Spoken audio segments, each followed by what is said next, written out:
देखिए दोस्तों, सबसे पहले तो आपको ये जानना ज़रूरी है कि जो आपकी कट ऑफ होती है वो किन-किन फैक्टर्स पर डिपेंड करती है, क्योंकि अगर आप सिलेक्शन लेना चाहते हैं तो आपको इन चीज़ों का पता होना बेहद ज़रूरी है। दोस्तों, सबसे पहले होता है आपका एग्ज़ाम लेवल, ठीक है? यानी आपका एग्ज़ाम लेवल कैसा रहा है, ईज़ी रहा है, मॉडरेट रहा है या डिफ़िकल्ट रहा है। सबसे पहली बात तो ये है, ठीक है?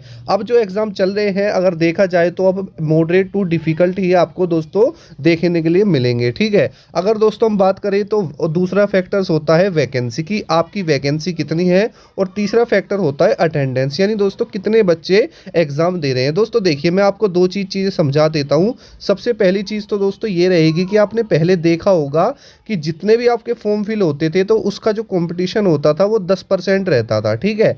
लेकिन दोस्तों अब ये आंकड़ा बढ़कर लगभग लगभग ये लगा लो कि 30% तक जा चुका है। उसका रीज़न क्या है? उसका रीज़न ये है क्योंकि पहले दोस्तों आपको ऑफलाइन कोचिंग करनी पड़ती थी, लेकिन आज के समय में दोस्तों आपको घर से ही ऑनलाइन क्लासेस मिल जाती है। तो इसकी वजह से भी दोस्तों आपका जो कंपटीशन है वो बढ़ चुका है। दूसरा सबसे बड़ा फैक्टर ये है कि अब बहुत कम पैसे में आप ऑनलाइन कोचिंग कर सकते हैं, तो उससे भी दोस्तों काफ़ी कंपटीशन बढ़ गया है, ठीक है? तो ये दो चीज़ है। उसके अलावा दोस्तों देखिए, अगर हम यहाँ पर बात करें कि नॉर्मलाइजेशन कैसे होता है, तो दोस्तों देखो, नॉर्मलाइजेशन का मतलब होता है कि मान के चलो आपका एग्ज़ाम है, वो एग्ज़ाम एक शिफ्ट से ज़्यादा शिफ्टों में हुआ है, जैसे 2 3 4 5 7 मतलब जितने में भी हुआ है, एक से ज़्यादा में हुआ है। तो आपको भी पता है कि भाई जब हर दिन एग्ज़ाम होगा तो बच्चों के सामने जो क्वेश्चन पेपर आएगा वो सेम नहीं आ सकता, तो उसमें 19-20 का फ़र्क होगा। कोई किसी में ईजी क्वेश्चन आ जाएंगे, किसी में थोड़े डिफ़िकल्ट आ जाएंगे, किसी में मॉडरेट आ जाएंगे, ठीक है? तो होता क्या है, सपोज़ करो आपने ए शिफ्ट है, ठीक है? किसी की बी शिफ्ट है और किसी की दोस्तों सी शिफ्ट है। अब ए शिफ्ट में 100 बच्चों ने पेपर दिया, बी में भी 100 ने दिया और सी में भी 100 बच्चों ने दिया। अब जो ए शिफ्ट का एवरेज निकल के आ रहा है वो लगभग लगभग ये लगा लो 50 क्वेश्चन निकल के आ गया, ठीक है? 50 क्वेश्चन इसका आया, बी का निकल के आया 70 क्वेश्चन। मैं सिर्फ एग्जाम्पल के लिए ले रहा हूँ दोस्तों, ये मत समझना कि आपने सिर्फ 70 कैसे ले दिए, ठीक है? और सी का दोस्तों मैंने लिया तो 30 एवरेज आया।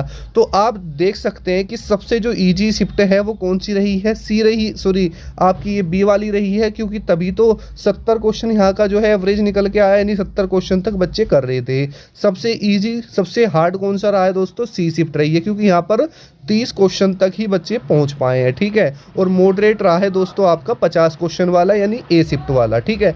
अब ऐसे में होता क्या है कि एसएससी ने एक नियम किया था कि अब किसी के भी मार्क्स घटाए नहीं जाएंगे, ठीक है?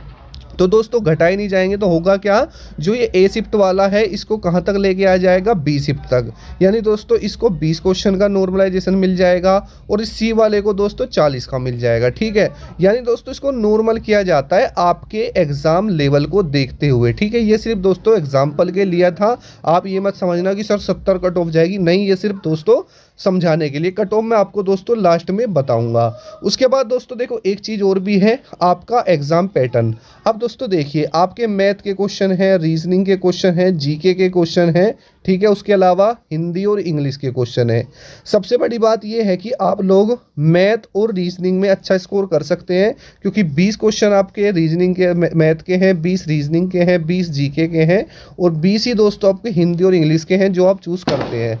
अगर दोस्तों देखा जाए तो आप लोग सिर्फ मैथ, रीजनिंग और हिंदी और या इंग्लिश में से इसमें ही अपना स्कोर बना सकते हैं, ठीक है?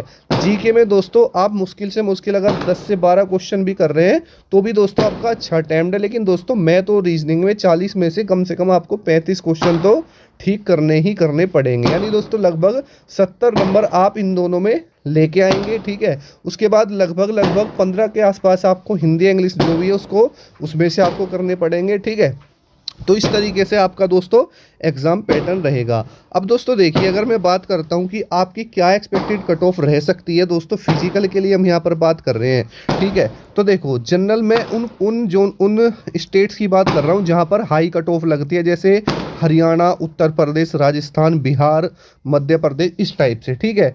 तो जनरल कैटेगरी के लिए दोस्तों लगभग आपको जो क्वेश्चन सही करने हैं ना, जहाँ तक मुझे लगता है फिजिकल के लिए दोस्तों मैं बात कर रहा हूँ, तो लगभग लगभग ये लगा लो कि आपको 55 से लगभग 58 क्वेश्चन तक तो ठीक करने ही पड़ेंगे, तभी दोस्तों आपका सिलेक्शन मुझे लगता है हो सकता है। ठीक है, फिजिकल के लिए इसमें आप दोस्तों +-2 क्वेश्चन करके चलना।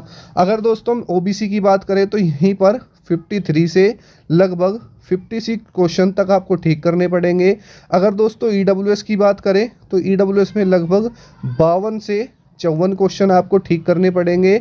एससी कैटेगरी की बात करूं तो लगभग दोस्तों आपको 50 से 53 क्वेश्चन तक ठीक करने पड़ेंगे। एसटी की बात करूं तो एसटी में लगभग दोस्तों आपको लगभग 48 से 51 क्वेश्चन ठीक करने पड़ेंगे, तो आप फिजिकल में दोस्तों जा सकते हैं। बाकी दोस्तों आपका एग्जाम लेवल पर डिपेंड है। ये थी दोस्तों आपकी मेल कैंडिडेट्स की।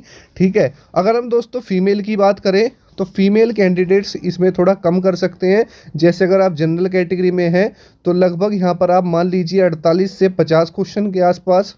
ठीक है, उसके अलावा ओबीसी की बात करें तो ओबीसी में लगभग आपके 46 से लगभग 49 क्वेश्चन के आसपास। ईडब्ल्यूएस की बात करें तो 44 से लगभग 46 क्वेश्चन।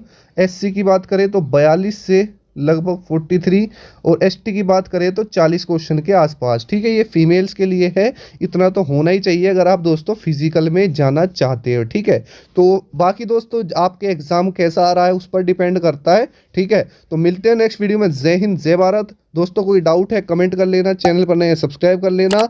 और ठीक है, तो जय हिंद, वंदे मातरम।